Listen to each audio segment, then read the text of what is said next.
Today's subject is navigating navigating challenging situations. So basically, how do you keep the damn deal from falling apart? And because we don't see Gail very often in her sparkling glasses there, let's go ahead, Gail. Let's get you started here. I thought the topic was how do you keep your marriage together? I'm on the No, wrong, well, I think I'm on the wrong we've mastermind. all failed at that at least once, but Hey, whoa, whoa, whoa. Not Don't go me. down that rabbit hole. No, all no, right, no, no, no, no, all right. Only no. 50% of us Uh, have done that. okay, 38 years, so 39. That's amazing. Hey, God bless 37. you. I'm only 37. 30. Six Well, six weeks. cool. Okay. Look, uh, all right, Gail, go ahead. I Start it love off. this topic. Love this topic because this is every freaking deal I'm doing right now, guys. It's like I was just sharing with you what I woke up to this morning.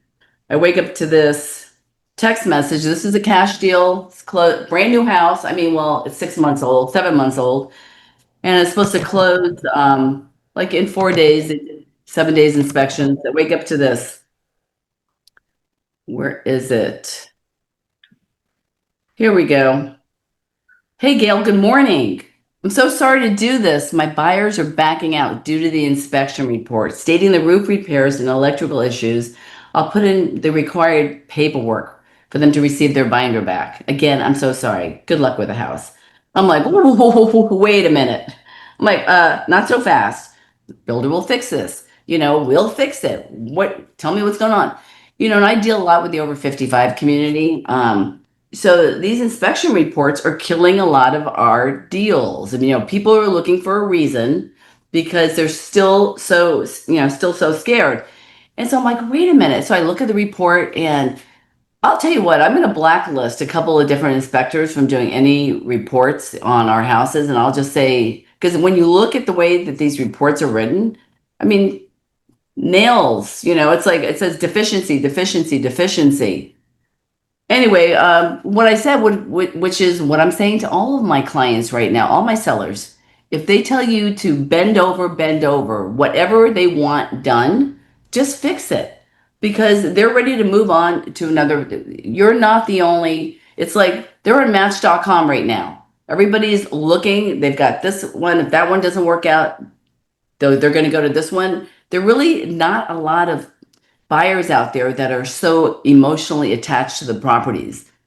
And I'm talking, I've had, my 2.61 fall out 2 times. Now I'm finally in escrow for the third time, and we're closing on a cash deal another 2 week. So it was just like, hey, the air conditioner, no problem. Whatever they want, because in the beginning the sellers are saying no. They're like, no, I'm not going to do that. That's ridiculous. There is no such thing as a ridiculous request for repairs right now. If you don't do it, they're going to move on. So this is like my everyday thing that I deal with right now. I'm just mitigating buyers that are scared, agents that don't have any chutzpah, don't have any backbone, don't know how to, keep their buyers informed. Like, hey, settle down. So I'm telling this agent, have the inspector call. Have the inspector call. Don't just give them that report. You're giving some, 70-year-old people reports and they freak the hell out. Anyway, it used to be hard getting a listing. It's easy getting a listing. It's just keeping that buyer. It's kind of like a trapeze walk right now. And I just feel like it's me educating the other agent without saying, don't give up.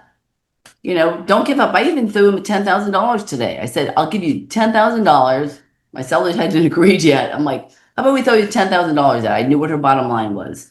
So, I'm just kind of waiting with every single deal. When the seller's like, I love you, Gail, I go, don't, because you're going to hate me soon. Because if this buyer doesn't stick, I said, let's just wait.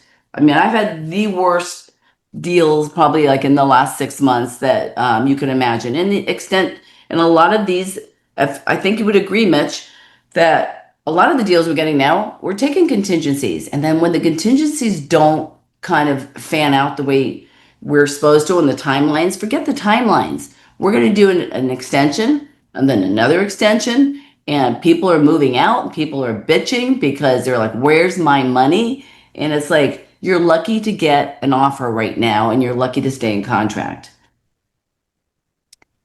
Yep. Crazy time win, right? See, but you'll get it. They'll this will go Yeah. through because I'm gonna come up there to St. Augustine and go to bat for you and help you out. Okay, and I can Oh, sell it. I can sell anything to anybody else, and old people love me because I'm one of them. Uh, Catherine, up to you. Hon. old bald people love you.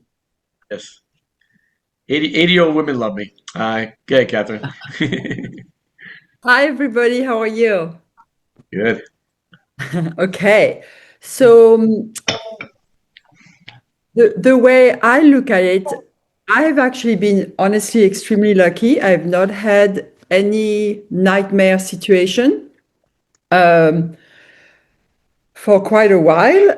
But this is what I feel I would recommend is first of all, the first time you even make an appointment to see a property, or the first time you talk to a buyer agent who is interested to be submitting an offer on your listing, right away be super nice, polite, create a relationship, like start having some fun, just make it very personal with the other agent.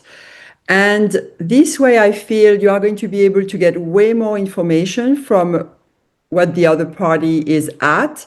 Also, another suggestion would be to get in touch with their loan officer and have a relationship with them.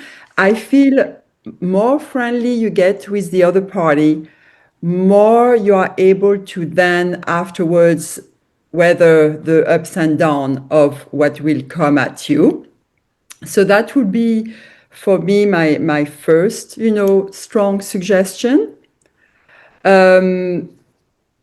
I would, in terms of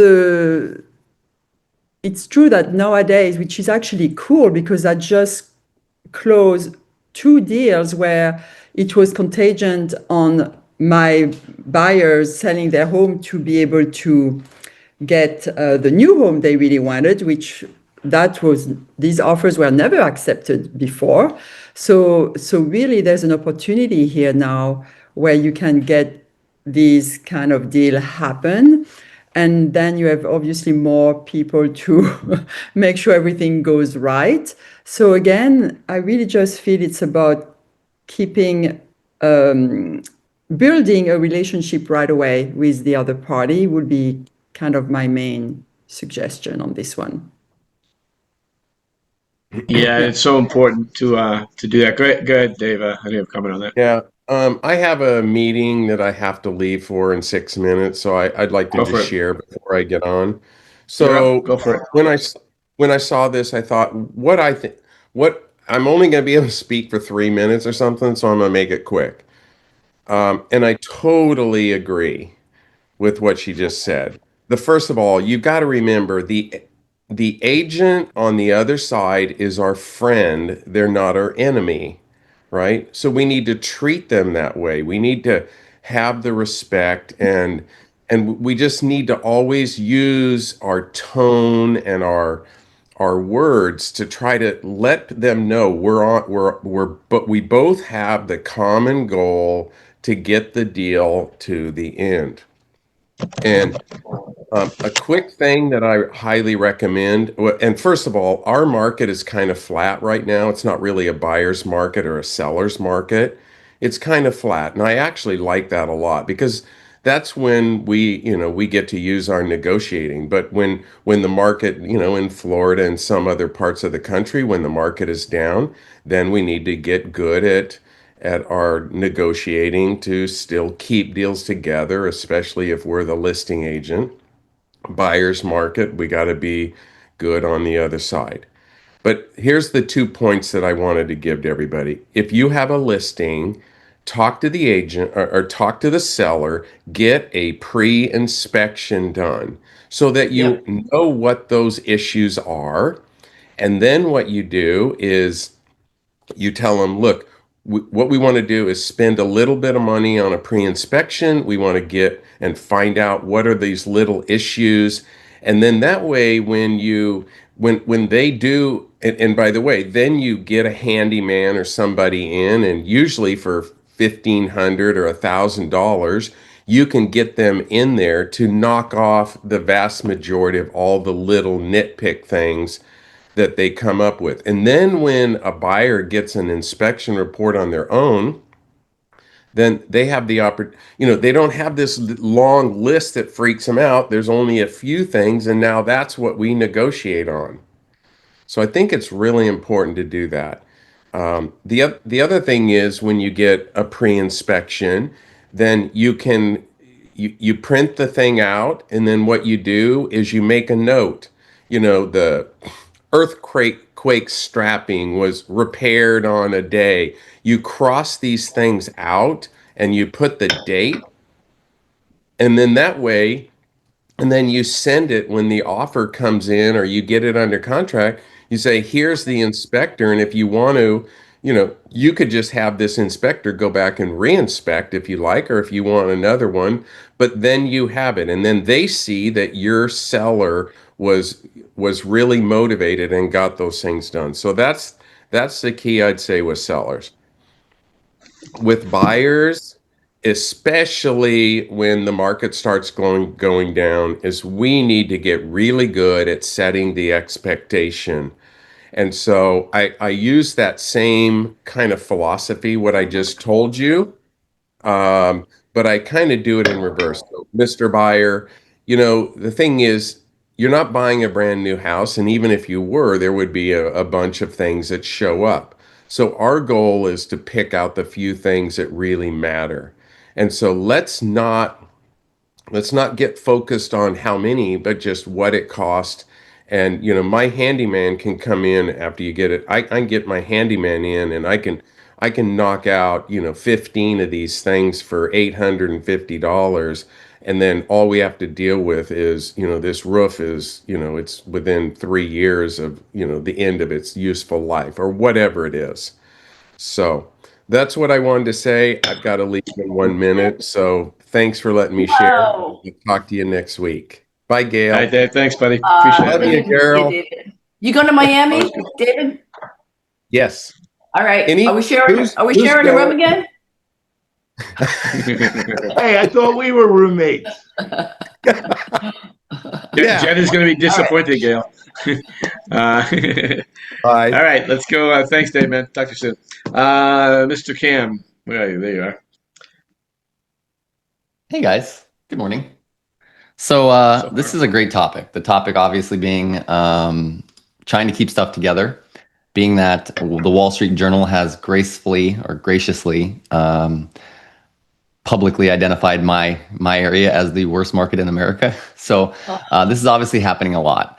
We've been seeing this for really not even just post-COVID now, but because Florida, and I know a lot of the agents on this call are not in Florida, but because Florida uses the as-is contract, we as buyer's agents or as a buyer's agent, in terms of your contingency there, you have a certain amount of days that the buyer can back out for any reason they want, for whatever. It doesn't even have to be inspection related. So this is a challenge for Florida realtors that we've been going through for a very long time.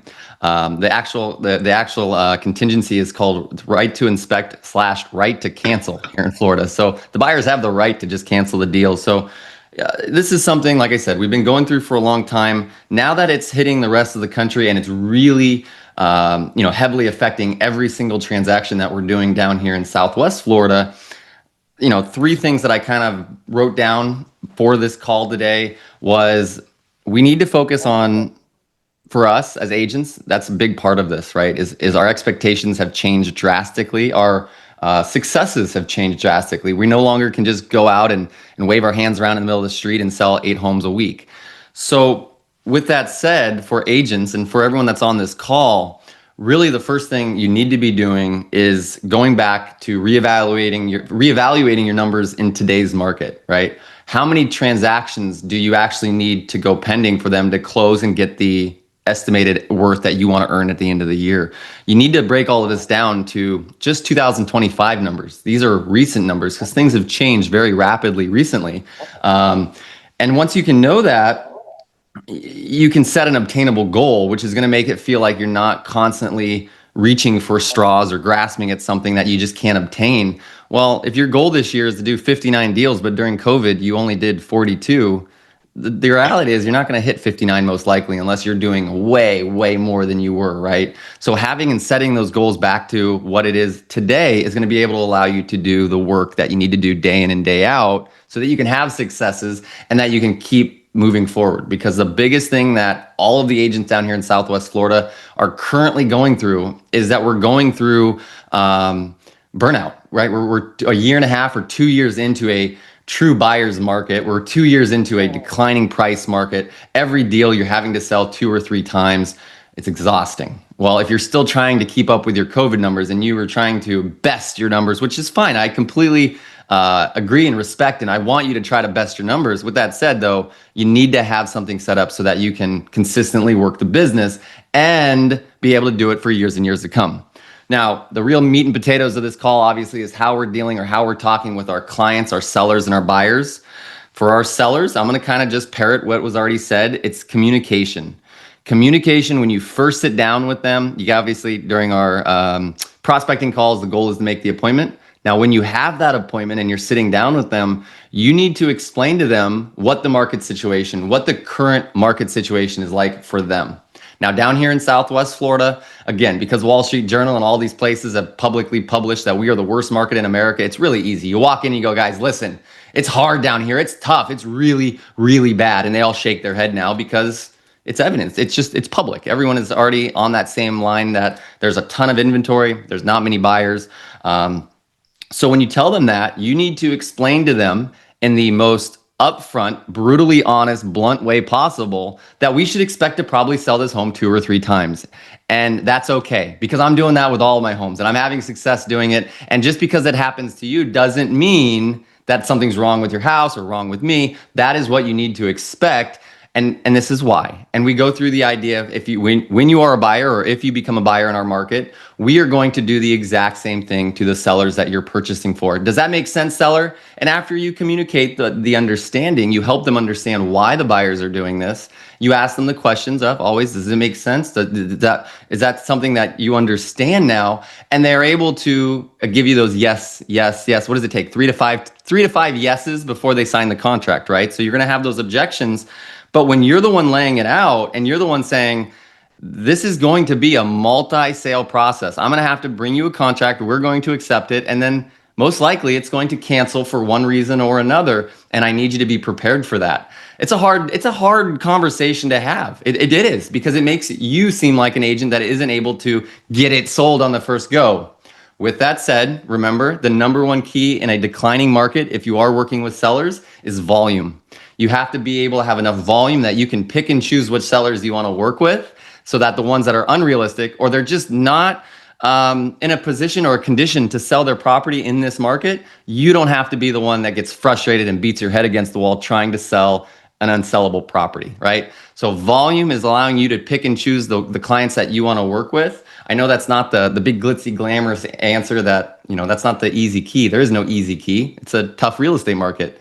With that said, as you get more and more volume, you're able to pick and choose and be more upfront. You're able to be more authoritative. You're going to be the leader, or that you are going to be the educator for these clients. And either they accept the market conditions, or they can go find another realtor that wants to spend 6 months, getting yelled at by these clients that are just unrealistic. So for sellers, again, the biggest thing is I always tell them it's really going to take 3 times. And for most of our sales recently, we had 3 on Monday. For all 3 of those sales, it went multiple times. 2 of them were 2 under contracts. The other one was 3 under contracts. That's just the facts. That's just where we are. But if you lead the conversation and you let them know that day 0, that this is what should be expected, your clients do exactly what those clients on Monday did. At one point, they said, Cam, yeah, this sucks. Not what we wanted, but you told us that from the very beginning. And that was like almost a relief. It gave all the pressure off my shoulders, because I didn't feel like the bad guy coming to them saying, this is what really happened. They canceled at 11:30 p.m. on the final day of the financing contingency. That was 26 days into a 30-day contract. We were closing in 5 days. And they backed out because they wanted to. There's just nothing we could do. There was no way that I could handle it. They just decided that was not the one for them. Okay, well, went to the sellers with this just terrible news. But because at the very first meeting, when we sat down and had that listing presentation, I told them it's going to happen. I gave them the expectation that there's nothing you or I or anyone else in this universe can do, because the buyers right now are extremely finicky. They are just, they just are. And that's okay. We're still going to get the home sold by doing these steps, right? Our value for sellers. We're going to follow these steps. We're going to do the marketing. We're going to get his friend. And then obviously the results show that it still happens. With that said, if you don't pre-prepare your clients for this, what do you think is going to happen? They're going to be heartbroken. They're going to be disappointed. When you come back to the information, what we did is we relisted it 26 days later and we brought it down $10,000. So they actually lost $10,000 by this client backing out. We then got it, back under contract at full price, but it was right off the rip $10,000 because we had to get something going. We were in a tough freaking market. So when that property came back in the market, we needed to make a splash for them. We did, and we were able to get it back under contract. So when you are prospecting sellers, the key point of it is you need to be finding sellers that are in a position that they need to move. As this market continues shifting towards a true buyer's market in the rest of the country, like it is here in South Florida, sellers that just want to move or they're just kind of thinking about it, they're not going to. That home, I guarantee you, will sit 180 or 360 days, doesn't matter how long your listings are. It's not going to sell because every single home that we list is going to have price reductions. It's going to have lots of showings. It's going to have everything that we're doing to try to get it sold. We're going to need to do that plus more. And then like Gail was saying, you kind of put your hands together and you just hope for the best based on you being the best home, you having the best marketing. And there's still a little bit of luck involved, right? You got to let your sellers know this though in that first meeting. For the buyers, on the other hand, you guys are in power. And as the market shifts for the rest of the country, this is the place you want to be in. I know Mitch has spoke about this just over and over and over, is that you have the buyers in a traditional, even a flat market. You have so much power going into negotiations because these homes have been sitting for 100 days, 140 days, 180 days. The seller's at the point that they've kind of almost lost hope. And now you're able to bring in that hope and you're able to present an offer. Most of our offers that we're doing right now down here, we're asking 4% co-broke. Big scary. No, guys, it's not. They either sell their home or they don't. It's up to 1% extra. And that's something that this is how you talk with the other agent when you present that offer is you need to make sure that they understand that if their sellers are going back into this market, they're going to be able to do the exact same things. They're going to be able to take those, we're offering like 89, 88% of ask price now, of current ask price, not the ask price that they've already come down for 6 months and they're down 50, 60, 80 grand. We offer 80% of that too. Why? Because they're not getting any action. And even a terrible offer like this, I don't know who it was. Brian, I think it was you last week that gave us that story about Matt Battiata coming in with that offer of $500,000 under. That is a pure great example of what we're going through right now down here. And for the sellers that are willing to move because they have to move, we are getting those under contract. Our buyers are walking away with the biggest grins on their face because they feel like they've gotten a great deal, which they have. The sellers are walking away with a huge grin on their face too because they are actually selling their home in the worst real estate market in America, and they're getting a fair market price for it. They're still walking away with equity. They're not coming to obviously closings with cash yet. We are still seeing this down here. But obviously, if the sellers got hyped up by their agent beforehand that they're going to get a high ball offer and all of this, it's never going to close. It just won't. And that's the third point that I wanted to kind of talk about is that y'all have to be understanding and just being realistic or kind of back to reality that every deal is not going to close these days. Buyers and sellers, they do just the most erratic stuff when the market is changing. The stock market goes up by 25% in one day, and then we get a new tweet and it shoots back up and does this and does that. There's going to be all kinds of erratic behavior by your clients, and communication helps that. That's the truth. Being communicative, keeping them up to date. But at times, you're going to just bang your head against the wall because your clients are going to do stuff that doesn't make sense. I always tell a story. Back in 2018, I had a client that was looking at $1 million just corner house, just kind of a junky little older house, but he was going to demolish it and build a newer one there. And he was like, this is a great deal, great deal. We got stuck on a $10,000 concession over $1 million house, right? So we got stuck on that. He decided to bend his back and he's a very proud man and he was a great client, but he decided to bend his back there through COVID, that lot, just the lot, went up to $3 million. The guy lost out on $2 million because he was stuck on 10 grand. And when you're working with your buyers, and this is one of the things you'll find, is that all the sellers aren't going to just bend over. They're all going to want to come back with something they're going to counter. They're going to want to get something back. That is the best explanation that I can give to my buyers is like, listen, we're talking about 10 grand here over 30 years. This is the home that we've been looking at. You can see everything on the market. We have more inventory than you've ever seen. If this home's right for you, I believe we're getting a great value for it. You're getting a great price for it. We're getting it under value. And yeah, the seller wants 10 grand, but would you be upset if we lost this home over 10 grand? And some of them say yes. With those clients, that's okay too. Let's go find them another house. The people that say no, all right, let's get this written up. Let's get it under contract and move forward. Once you're under contract, you guys, that is, that's the biggest challenge we have right now. The pre-inspection idea, genius. Always pre-inspect if your sellers are willing to pay for it. And then obviously fix the small things on those lists. That is going to prevent, I would say probably 65% of the cancellations, because those little knick-knacky things that cost $3,000, $4,000 to fix, they just don't even show up. So the home looks even better. Still though, like I said, down here in Florida with the as is right to cancel kind of contingency, we have a lot of people that'll tie up a home for 8 days, 9 days, and then just cancel with no reason. There's nothing you can do there. Get it back on the market, do a price reduction right on the bat so people see it hit the market, see it, put in the description, it passed the inspection, everything's fine, great home, buyers backed out for personal reasons, right? And then everyone knows that it's nothing wrong with the house. All it is the buyer had an issue or had a decision, and that's okay. People understand that. What they don't understand is it goes pending, comes back on the market full price, goes pending, comes back on the market. It's like something's wrong with this house. Something's wrong. We don't even want to look at it. You got to let people know, and you got to explain to them nothing's wrong with it. It's just the current market we're in. Communicating with both parties, the listing agent or the buyer's agent, at the very beginning when they get the offer. Talk with them, call them, you guys, back to how it used to be when we had a little bit more time. Call them, see that. If it is a loan or a mortgage, call the lender. Hey, how do you feel about this? I'll be honest, we did that here a couple of weeks ago, and one of the lenders was like, I'm going to do my best. I was like, that doesn't sound really reassuring. I don't like the sound of that. Where do you think they are? Are they qualified, or do you really think this can be put together? And the lender was very not very good. They weren't very honest. And they said, I think that it could be something we could put together. Well, and I went to my sellers and I was like, listen, guys, this doesn't sound like a slam dunk deal to me. This sounds like something that for my gut feeling is telling me that this most likely is going to be one of those deals that in 10, 15, 20 days, it blows up because this lender doesn't even feel confident today.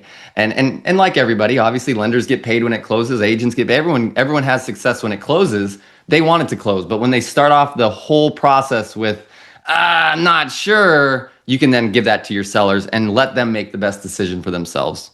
One other thing, last thing I want to go on, because I know we have a bunch of people that want to talk. Right now, you need to underprice your listings, okay? At least in our market down here.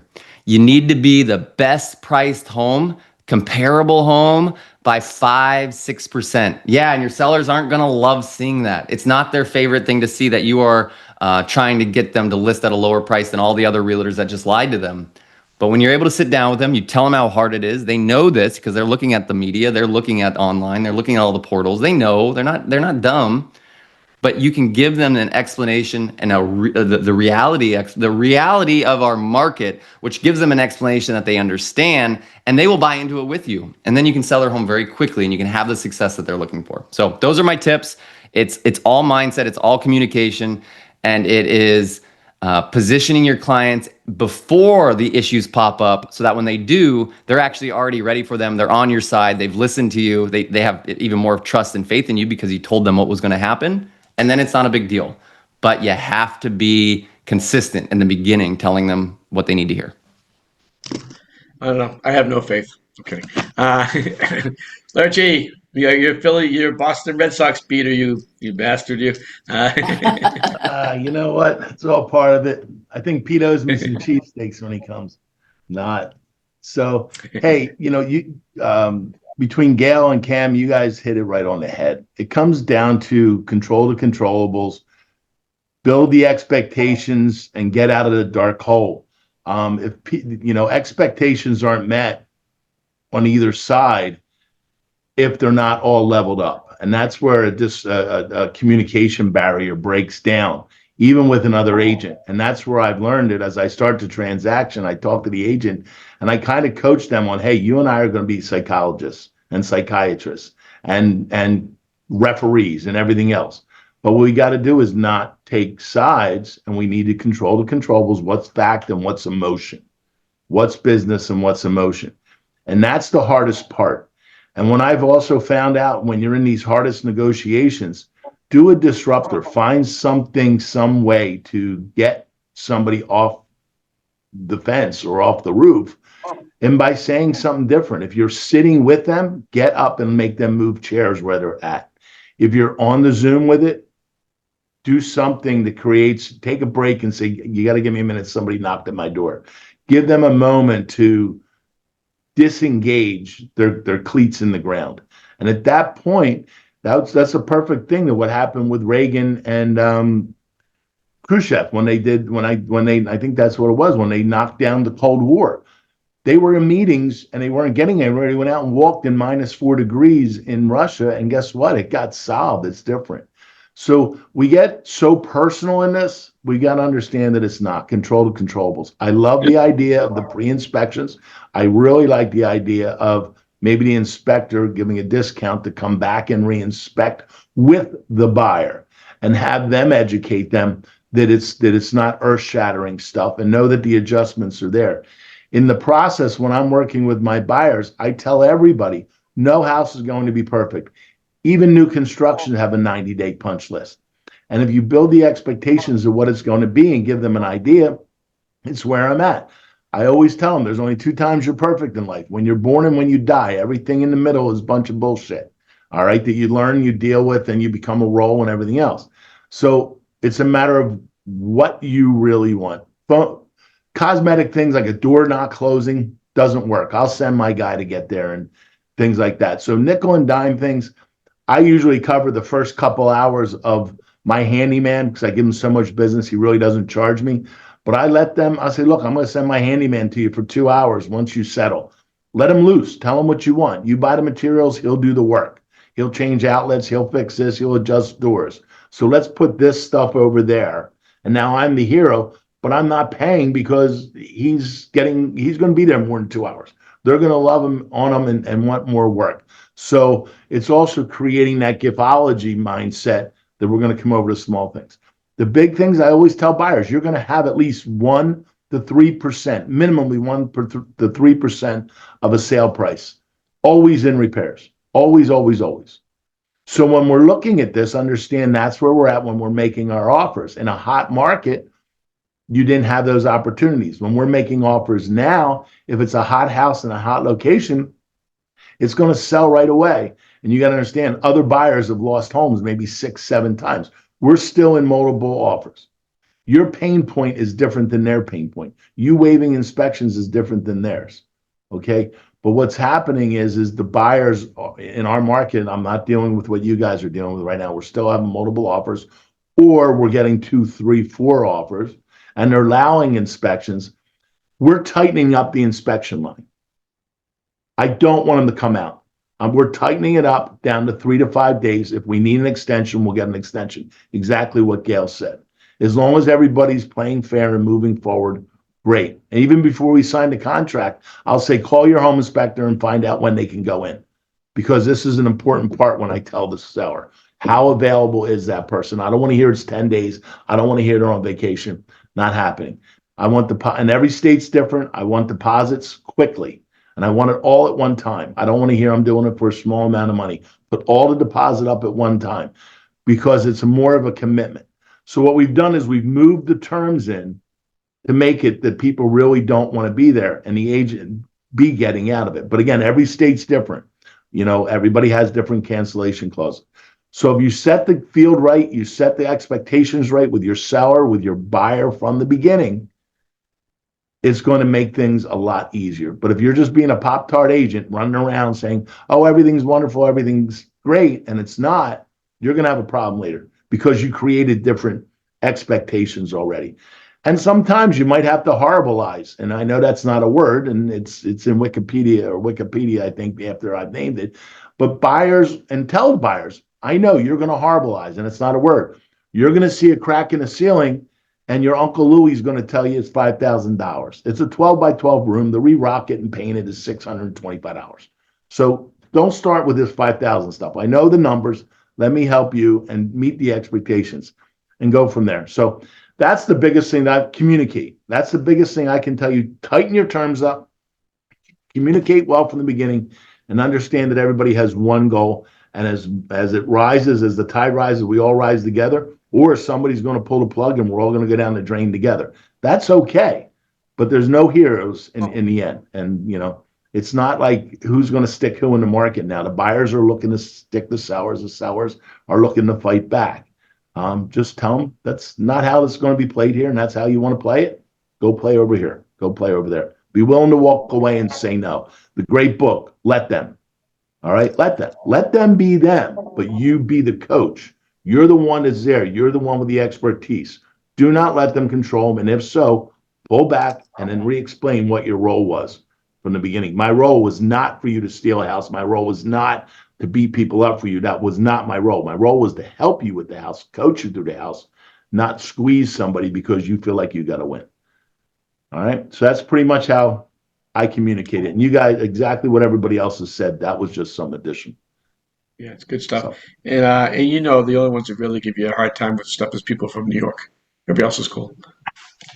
I don't know, Boston. Florida people are just very nice. We're all really nice. We left up north because we wanted to be nicer to people. Let's go. Everybody's Let's go to nice. Brian. Brian, what's up, bud? Mitch, before you go something, you said something there. Everybody's nice and everybody's got a mean point. The only reason they are there and they change is because something changed in their point. Something made them upset. And if you ask them, and if I love it when people have challenges in their relationship. Whether they're significant other, husband, wife, friends, whatever, and they're like, you should know. I'm not a mind reader. I can't read your mind. I gave that up. The crystal ball's broken.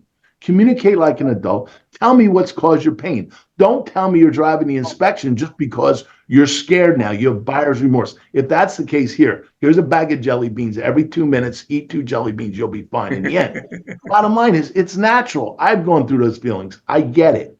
Understand it. And understand it's a pain point that makes people change on a cue, not something that's horrific. If it can be solved, it's there. Nobody's dying nobody's getting an operation and dying on the table, maybe. So, sorry for interrupting. Oh, you're good. You're good. Go ahead, Brian. All right. Well, sorry I'm a little late, but I had made some notes. It's a great topic. I'm going to probably say things that somebody's already said, but I'm going to say them differently just so you can get an idea of how we handle things in our office. So before we joined EXP, I was the compliance officer running a brokerage filled with investors who are putting lipstick on a pig at some times. And when you get into the inspections and you get into deals, deals come and go, right? And what I learned is that with buyers, to keep a buyer committed in a market like you have there, Cam, we're the same. We're an as-is state. California is an as-is state. And so one of the things that we would do is with the buyer, and Craig just said it, which is buyer's remorse, right? So the good question to know about any buyer, and you can ask the buyer's agent the same question: how committed is your buyer, or how committed, if you're working with the buyer, how committed to this market are you? On a scale of 1 to 10, where do you guys see yourselves with your commitment to buying a home? If they're not a 10, it's okay. Just let them know that you'd be doing them a disservice if you show them property right now, because you've got to be a 10 regardless of the market you're stepping into, because it's either a multiple offer market or it's thank God an offer came in market, right? And that's what's going on. And what you as an agent don't want to do is have that buyer have buyer's remorse. Like Craig was saying, you've got to tell them up front, listen, a 10 buyer doesn't have buyer's remorse until the home inspection and the taxes that you're being asked to get because you don't have the proper tax documents. Oh yeah, and the AC condenser is broken down and the seller won't fix it, and all that stuff collides, right? And so what that does is begin to create the buyer's remorse. So you'll have that. Well, that buyer's remorse can be easily diffused if you tell them up front, hey, I'm glad you're a 10 and you're going to have buyer's remorse at some time in this transaction. But I want you to remind yourself, go back to the goal. We talked about this. No matter what, if we find a leaky faucet, we find these things will come up. You'll have buyer's remorse, and then let's get back on track, okay, and get back into the deal that we committed to. So one of the things that here's some of the notes, and you guys already talked about it. Have sellers do a bunch of things up front in this market. Have sellers get a pre-listing title report with plotted easements, so you know what's going on there. Termite inspection if you need them. Fire hazard insurance and fire hazard issues if you have them, or earthquake, whatever. Home inspections, right? You need a home inspection, and that home inspection, and get the seller to pre-execute a disclosure packet. So everything a buyer needs to make a decision that is behind the scenes that you don't want them to discover later, you give it to them in the counteroffer right up front. So if you get an acceptable offer, you give them back the accepted offer with a counteroffer that says the buyer just received all of this stuff up front. Because if you have it all up front, your deals are either going to fall apart quickly or they're going to stay together because of transparency. If they begin to fall apart, then you want to have a bridesmaid. The bridesmaid gets the best deal every time. So here's what I learned to do. In California, in our MLS, and it may not be the same in yours, is we have a status called contingent. So you've got active, coming soon, contingent, pending, and then either expired, withdrawn, or sold. So when you accept an offer in a rough market like you are right now, Cam, you keep that property on the market looking for a bridesmaid buyer by putting it in contingent status. Nobody can argue that it's not contingent because it's contingent on the buyer releasing all contingencies, right? So nobody's going to be able to stop you from contingent. Used to mean it's contingent on the bank because it's a short sale or a foreclosure or whatever. But in this case, no, it's contingent on the buyer freaking you're removing. So I'm going to keep it on the market, Mr. and Mrs. Seller, and we're going to find a bridesmaid. And oh, by the way, I'm going to give them everything that your current buyer is doing. If they do a new inspection, if they do this, and they're starting to use that, I'm going to send that to every backup buyer and see if the backup buyer has an issue with what the other buyer found. Because if we lose buyer number one, buyer number two is fully committed. So you really want to, in this market, okay? Somebody said this, if you're not setting the trend, you're chasing the trend. So Cam, you talked about underpricing them. The seller needs to make a decision. Am I going to be a trend setter or am I going to follow the trend and go through frustration? So Randy is on here now. Randy, when we were really crushing it, what I learned is I was able to get our agents, once they were in escrow, we closed over 90% of every escrow because we were in different markets too. But the reason we did that was for things like this. Like we knew an investor needed a backup buyer. We knew that a seller wanted a committed buyer. We knew that a buyer wanted to get a good deal and they wanted to feel like they were getting a good deal. So here's what I would say on the as is, and I'll end with this, Cam. I'm responding to you because I heard a lot of what you said, and maybe David said some of this stuff. Here's how you can get the most unrealistic seller on the other side of a transaction to fix problems. I've never lost an argument yet. You take the home inspection that you had or they gave you, and you send it to the home warranty company and say to the home warranty company, what in here is going to be voided from the home warranty that the seller is providing the buyer? Because I want the seller to understand that they're wasting their money by agreeing to pay for a home warranty if half of the items are going to be voided. We want everything in there on safety issues to be fixed. We need the safety issues fixed. When you argue that with any listing agent, you tell the seller, hey, the buyer's not being unrealistic. They just want everything that's going to be included in the home warranty to be under warranty. You will not get pushback from the seller if the buyer writes back, here's the home inspection, seller to repair or replace, safety issues only as per recommended. Give it back. I've never had a seller on the other side not want to do some of the fire alarms or this or that, a safety gate for the swimming pool, an uncapped electrical panel in the attic. I mean, silly, stupid stuff. But you know what? It adds up to the buyer. They feel like they've been heard, and that home inspection is going to be covered with the home warranty. And that's how in any market a difficult seller will satisfy a buyer by doing a few $100s worth of things. I'll end with that. Great stuff. Great stuff. Randy, you're up, bud. Cool. Good to be back. Been traveling. So yeah, I'm going to focus on the seller side because I feel like most of the country is in a buyer's market. I know obviously there's Northeast is holding on strong and the Midwest, few Midwest states, but regardless, some of these will work there as well if you have a property that's sitting. And a lot of these things really come from my experience of running a flipping business in charge of a disposition team where, man, if we're sitting on a property that we just finished and rehabbed for any longer than a week, we are freaking out because we have cost of money crushing us. So you really get creative when you're getting squeezed financially.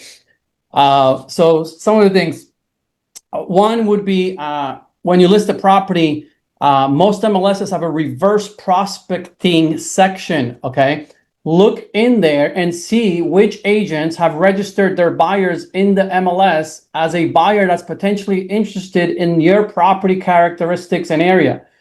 And then pick up the phone, reach out to those agents and remind them about your listing. Don't assume they saw it.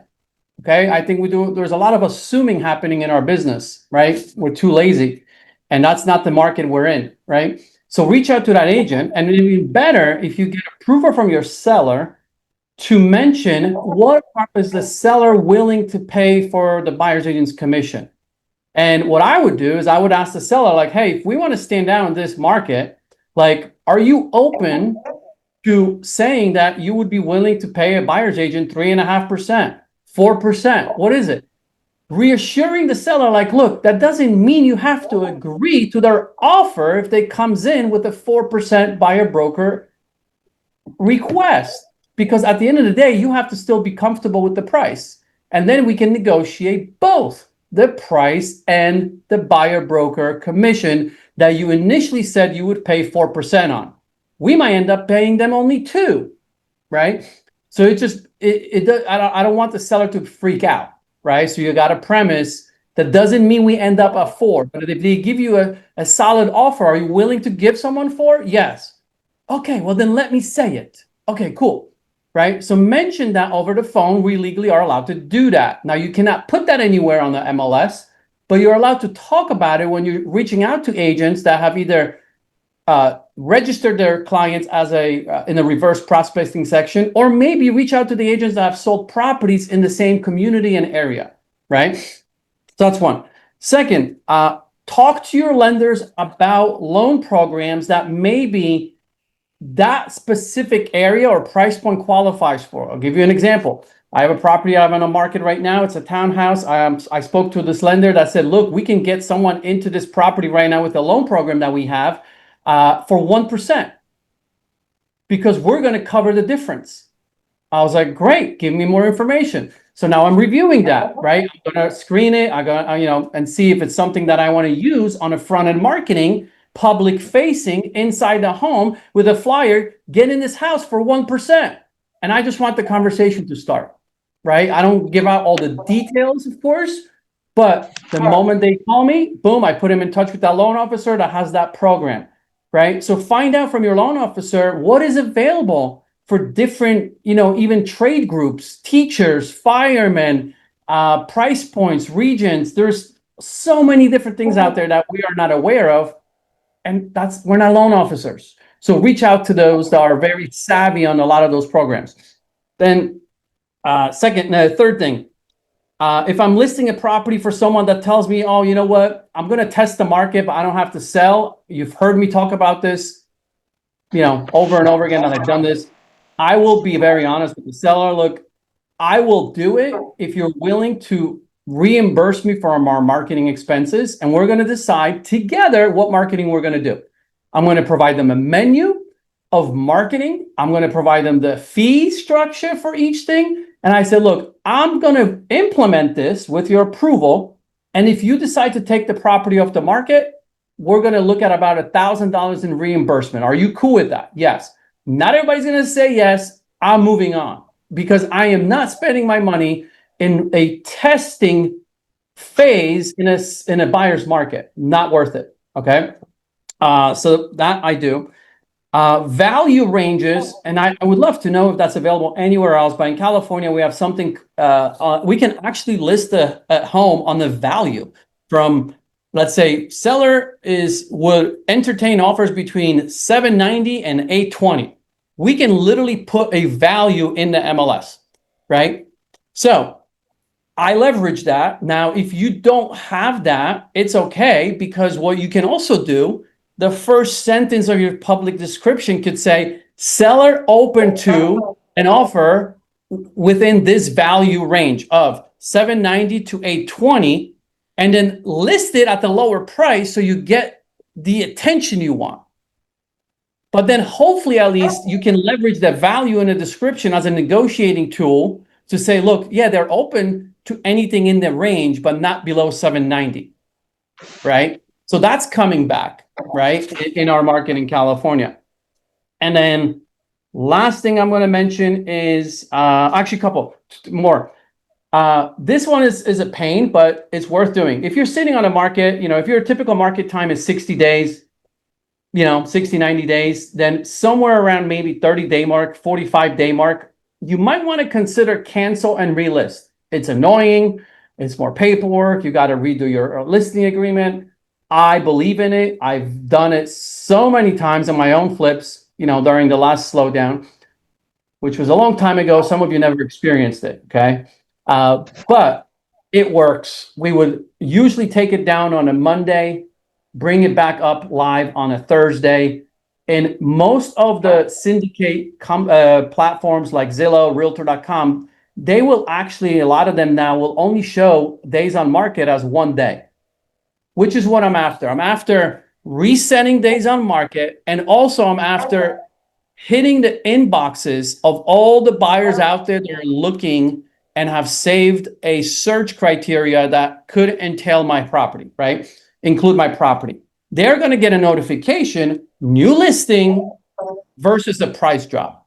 Now, I might be pricing drop, and I want a price drop when I do that, do something different as well. So, but I don't want to necessarily come out of the gate showing a price drop after 45, 6 days on market, because I already maybe did a price drop twice.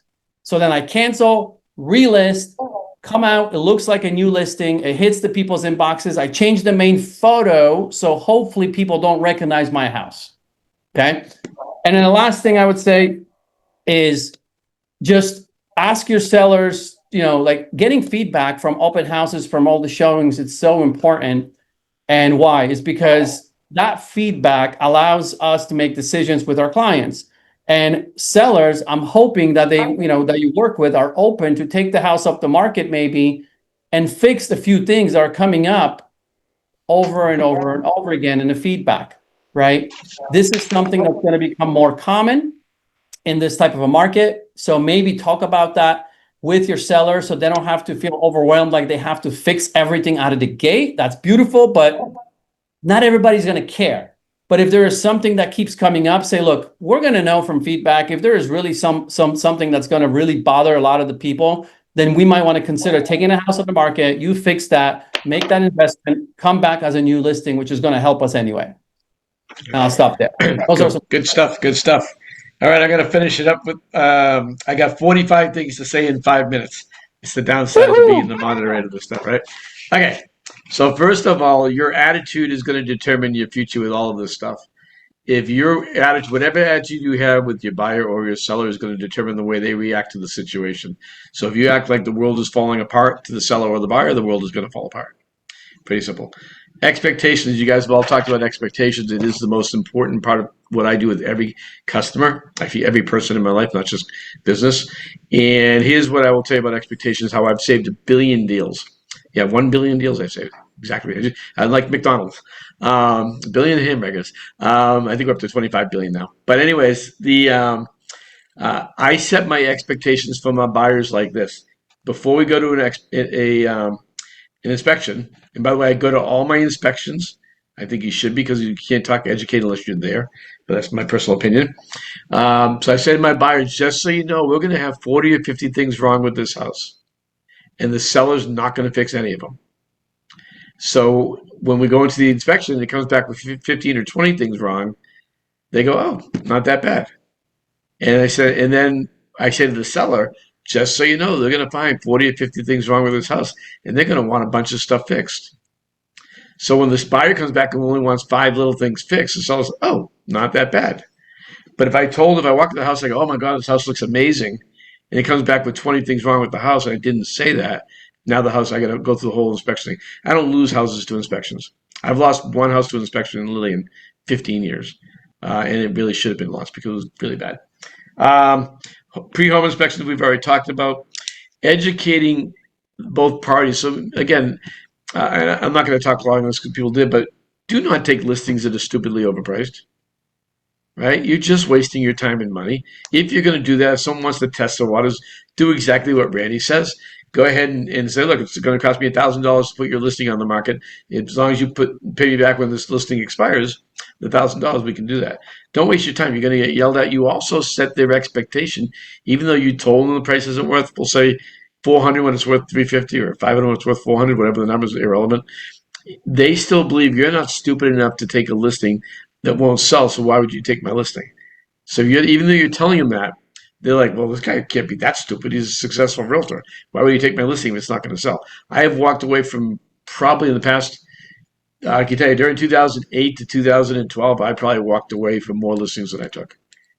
I could care less about inventory. I know there's a big controversy there. Some people like to have all this inventory. I want inventory that's going to sell. So it's going to be on the market more than 3 to 4 months. I don't want it. Relationships. Your relationships with other realtors is huge. Because I have a really good relationship with a gazillion realtors, and I make it a point to help everybody in this business I can. Nobody knows how true that is, and that is paid off millions of times because then I can sit down with the other agents and say, "Look, all right, we got some issues. How do we figure it out?" If you create that adversarial relationship with other realtors, you're not getting anything. Now the pride gets involved. Everybody's doing the chest pumping stuff like Cam does, right? You have to have a chest cramp to do that, but so create relationships. Totally, again, I said this earlier, you should attend all your home inspections, a seller or a buyer, or at least have somebody there for you that knows what they're doing. I personally don't have time to go to a lot of my inspections, so Pat will go to my inspections when I have a sale, or I pay somebody who I know is a good agent to go. Here's a really cool thing about price reductions, because that's a big part of our market right now, is saving new listings. I take people on home tours, listings on home tours, to get price reductions. So if they're sitting there, I'll take them out to a neighborhood and go, look, this is your neighborhood. This home's on the market for $25,000 less than you. Is your kitchen better than their kitchen? Well, I guess not. All right. Is our bathroom better than this bathroom? I guess not. When you're looking at that, it's a simple switch. And I've gotten a lot of price reductions over the years doing that. Pain in the butt, but it does work. And then the final thing I can tell you as a listing is, and I know I talk fast because I had 4 minutes to get all this in. I talk fast anyways. Is don't be afraid to make an offer to the buyer as a listing. I did a lot of that during the crashing when we had listings. We made offers to buyers. They come and look at the price. What was the feedback? Well, they weren't crazy about this. Well, look, we'll give you $5,000 off. So the house listed for good. Look, we're going to make you an offer of $385 for the house. Would you like to talk? Write the whole contract. There's no rule that says the listing agent has to do. The buyer agent has to write the contract. Write your own offers. All right, that's all the time we got. Awesome, guys. Mitch. Everybody's awesome. I love this topic. Yep. Mitch, I got to tell you, I actually did that about 7 or 8 times at open houses. My seller actually signed an offer with a lower than the asking price and left an acceptable offer on the table during my open house, and I was allowed to show it to any buyer walking in with an agent or without an agent. Here's an offer the seller is willing to go to escrow with after this open house. All you need to do is sign it. And it worked about maybe 30% of the time. It opened the discussions. They didn't want that offer. They came back with a different offer after they saw the offer that the seller offered. It gets the ball moving in the right direction. All right, we got to hop, Yeah. guys. See you, everybody. Later.